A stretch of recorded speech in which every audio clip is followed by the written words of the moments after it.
moi, ce que je fais au quotidien pour préserver l'océan, c'est que je ne mange plus de poissons, je ne mange plus de produits qui viennent de la mer. Alors, c'est une mesure que certains considèrent comme radicale, mais en tout cas qui, moi, me correspond. Ce qui est sûr, c'est qu'il faut qu'on mange moins de poissons. Voilà. On mange trop de poissons. La pêche industrielle, c'est le premier facteur de destruction de la vie marine dans les océans, loin devant les autres. La surpêche détruit les stocks de poissons, détruit les mammifères marins qui dépendent de ces stocks de poissons et détruit tout l'équilibre qui permet aux océans d'être en bonne santé et de nous apporter tout ce que les océans nous apportent. Donc, on ne peut pas continuer au rythme actuel de consommation de poissons. Tous les scientifiques le disent. Il faut qu'on réduise drastiquement notre consommation de produits qui viennent de la mer. Parce que tant qu'on achètera autant de poissons, autant de produits marins, les industries de la pêche continueront à piller les océans dans des proportions qui ne sont absolument pas tenables à long terme. Et il y a une étude assez effrayante qui dit que d'ici 2050, je crois, si on continue au rythme actuel de pêche et de pollution, il y aura plus de plastique dans les océans que de poissons. Et je pense que c'est juste pas possible, c'est pas acceptable. On n'a pas besoin de manger autant de poissons pour se nourrir. On peut même être en très bonne santé sans manger de poissons. Donc je pense qu'il faut réserver entre guillemets le poisson aux populations qui en dépendent pour survivre. C'est le cas de certaines populations de pêcheurs dans les pays les plus pauvres où la pêche est une pêche qu'on appelle de subsistance, c'est-à-dire que les gens vont pêcher pour se nourrir eux-mêmes ou pour nourrir leur famille. Nous, en France, on pratique la pêche commerciale. Alors évidemment, il y a la pêche loisir avec la canne à pêche, le fusil harpon, mais le poisson qu'on achète en poissonnerie ou au supermarché, c'est une pêche commerciale, c'est-à-dire qu'on paye des gens qui vont pêcher du poisson pour nous le vendre. C'est pas une pêche de subsistance. On peut s'en passer, on peut vivre sans.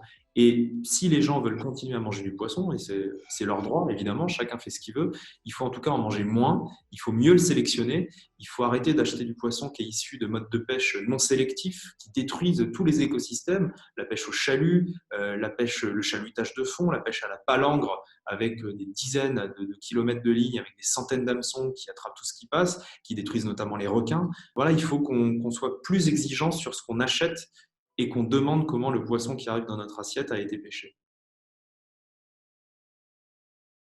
On pense souvent que c'est mieux de manger des poissons d'élevage, mais en fait, les poissons d'élevage, la plupart sont nourris avec de la farine ou de la purée qui est fabriquée à partir de poissons sauvages. Donc, quand on mange 1 kilo de saumon, il faut en général 5 kilos de poissons sauvages pour produire ce kilo de saumon d'élevage. Donc, l'élevage de poissons est même peut-être encore pire que la pêche qui vise les espèces sauvages parce que ça a un impact démultiplié par rapport à ce qui finit dans notre assiette.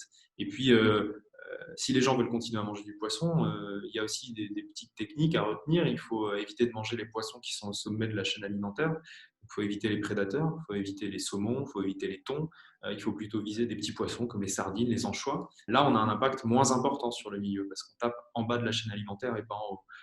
Mais clairement, quand on achète du bar, par exemple, du bar en France, en poissonnerie ou du bar au restaurant, non seulement on met en danger les stocks de bar, mais surtout on participe au massacre des dauphins. On le sait, en France, il y a à peu près 10 000 dauphins qui sont tués chaque année par les filets de pêche. Ils sont piégés dans les filets des chalutiers qui vont pêcher le bar parce que les dauphins chassent au même endroit que le bar, ils chassent les mêmes proies.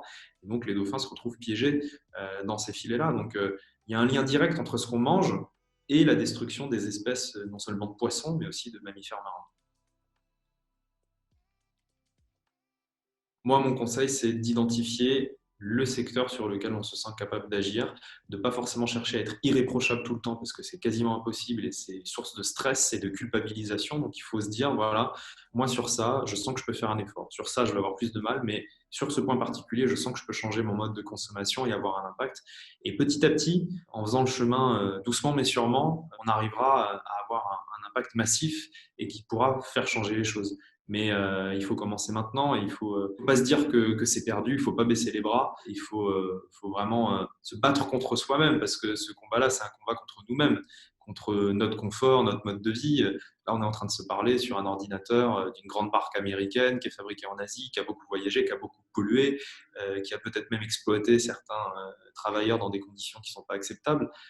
Et pourtant, on est quand même en train de se parler sur cet ordinateur-là parce qu'on peut difficilement s'en passer et parce que cette interview ne pourrait pas se faire là en ce moment si on n'avait pas ces outils-là de communication. Donc ça, voilà, on l'accepte, on sait ce que ça implique, mais on l'accepte. Mais d'un autre côté, on va faire attention sur autre chose. On va essayer de changer notre mode de consommation sur autre chose.